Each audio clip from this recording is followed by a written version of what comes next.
Tes pramusim MotoGP 2022, sirkuit Mandalika hari kedua telah selesai. Para pebalap sudah mulai menikmati saat tancap gas di sirkuit Mandalika. Lalu apa masukan dari promotor MotoGP untuk pengelola sirkuit Mandalika?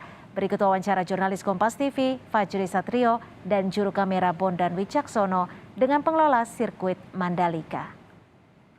Tes pramusim MotoGP di sirkuit Mandalika di hari kedua sudah selesai dan tercepat adalah El Marini di tim Moni VR46 alias tim dari Valentino Rossi. El Marini merupakan adik dari Valentino Rossi dan disusul oleh Marc Marquez yang merupakan tim dari Repsol Honda Team. Apabila kita menengok ke belakang, di hari pertama Marc Marquez berada di 12 besar. Sekarang bisa berada di peringkat kedua. Apakah ini berarti juara dunia 6 kali MotoGP, Marc Marquez sudah bisa menguasai dari medan sirkuit Mandalika? Lalu bagaimana tanggapan Dorna Sport sebagai promotor MotoGP dunia? Sudah bersama saya, Communication Motorsports MGPA, Mas Gatot Widagdo. Terima kasih Mas Gatot udah menyempatkan waktunya untuk Kompas TV. Sama-sama Mas Fajri. Mas Gatot, masukan dari Dorna Sport sendiri tentang sirkuit Mandalika. Komunikasi dari MGPA bersama Dorna Sport sejauh ini bagaimana? Ya, tadi kita berbincang dengan Chief Sporting Officer dari Dorna yaitu Carlos Espeleta.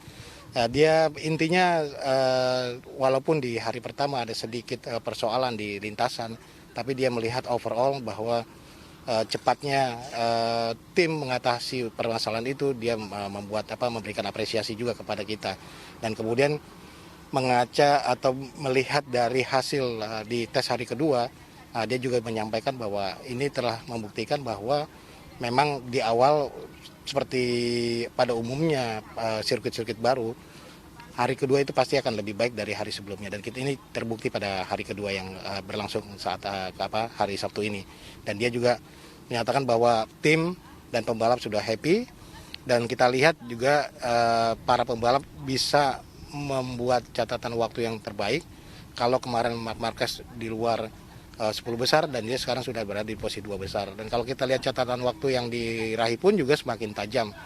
Kalau sehari sebelumnya itu tercepat Pol Espargaro 1 menit 32,3 detik. Nah sekarang hari ini Luca Marini bisa mencatat waktu tercepatnya 1 menit 31,2 detik. Nah ini sangat signifikan, dan artinya para rider pun udah mulai mendapatkan settingan-settingan, dan tim mulai menemukan settingannya untuk membuat catatan waktu yang baik. Nah, untuk masukan dari Dorna Sport sebagai promotor MotoGP dunia sendiri kepada pengelola sirkuit dalam hari ini Mandalika Grand Prix Association gimana, Mas?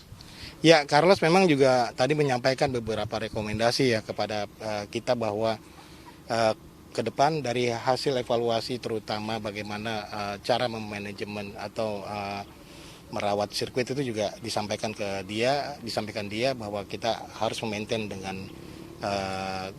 sistematis yang secara terukur juga, dan ini akan kita lakukan bagaimana nanti perawatan track itu day to day-nya kita awasi dengan baik dan kita jalankan dengan sesuai rekomendasi yang disampaikan oleh pihak Dorna. Terima kasih Mas Gatot atas penjelasannya telah bergabung di Kompas TV. Ya, saudara, memang saat ini dari pihak Dorna Sport dan juga MGPA telah menyatakan bahwa sirkuit Mandalika sudah siap untuk menggelar MotoGP. Namun masih ada satu tes pramusim, 1 hari lagi. Tentunya ini kesempatan terakhir bagi pembalap yang akan men-setting dari mesin mereka dan juga motor-motor mereka. Kira-kira settingan yang pas di sirkuit Mandalika ini bagaimana? Tentunya kita tunggu, dan tentunya juga kita tunggu dari aksi mereka di ajang internasional Pertamina Grand Prix of Indonesia yang akan digelar pada 18 hingga 20 Maret mendatang. Fajri Satrio, Bondan Wicaksono, Kompas TV, Lombok, Nusa Tenggara Barat.